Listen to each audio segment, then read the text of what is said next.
Last year you had some flat spots and we all sat here and watched and thought you'd make the finals and things would improve.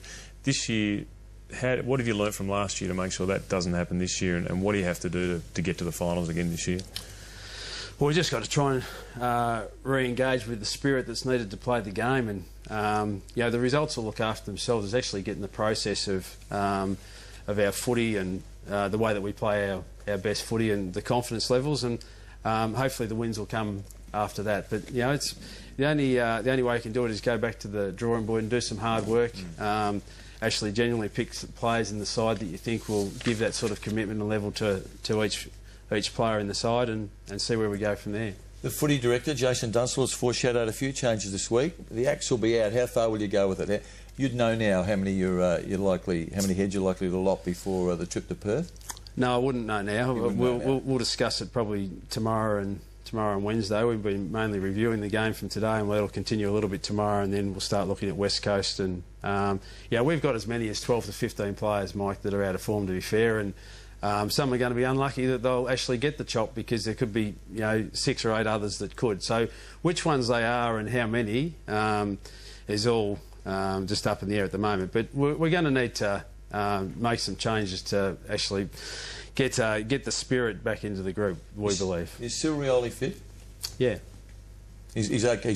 He wouldn't be 100% because of his late start, but no concerns that you might be aggravating a groin problem? No, his groin is no worries. He cramped up in the last part of the game on the weekend on Saturday night, but apart from that, no trouble at all. Can I ask you about Jared Ruffhead? I think we're all really keen to see him explode and become the superstar. I'm sure he's going to get there at some stage, but his kicking seems to be holding him back at the present time. We've got a shot from him from the weekend where he actually misses, where he generally just breaks into a 2-step trot. Now, I've gone back and done some research on this bloke because he's starting to frustrate me that he's not a more accurate kick.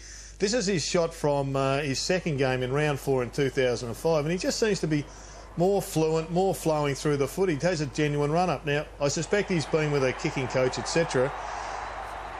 Does he know what he's actually about at the present time in front of the sticks? Because he looks like Mike on a 3-foot putt. Very nervous. Honestly, he does a lot of work on his goal kicking, and it's not coming out as well as he'd like at the present time. But why did he change his style, though? Because whenever you change your style and you have some success with it, he had a greater conversion rate, in his view, when he was more measured in his approach and fewer steps. And he had some great success with it. He doesn't kick as many as he'd like to, and neither does Bud, and neither do many in the competition. Richo played a fair amount of footy, and his kicking was questioned even to his last year of footy. But fantastic competitor, and ended up getting a lot of goals because he got a lot of shots. But is he a chance to be dropped? Is he in that bad a form? No, I mean, the week before against the Kangaroos, we didn't have a ruckman, and Ruffy had to go in. He had a 6-day break. He was unbelievably sore after the Kangaroos game, and in retrospect, probably shouldn't have played on Saturday night, given how sore he was. And I think we just need to cut the lad a little bit of slack. Up until the Kangaroos game, including the Kangaroos game, he'd been in our best 3 or 4 players for the year. Okay. He was poor on Saturday night by his standards and ours, and we're disappointed with his output, but we can understand that he had a pretty taxing game the week before, having to ruck when he's never had to shoulder that ruck burden, and he hurt a knee landing at the start of the last quarter and got a pretty significant shin cork. So he'll be okay for this week, but he's a big lion-hearted sort of lad, but he was disappointing for us on Saturday night. Just before we let you go, I never thought I'd hear myself say this, but are you missing Simon Taylor? Are you missing a big, heavy, rugged, raw-boned bloke at the centre bounces? Yeah, we are. I mean, people say to us all the time, it must be tough with your injuries and that sort of stuff, and then the flip side, but you can't use that as an excuse. And it's very difficult to answer the question. We went into a game against the Kangaroos last week minus a ruckman. Different stages this year we've used Hodge as a ruckman.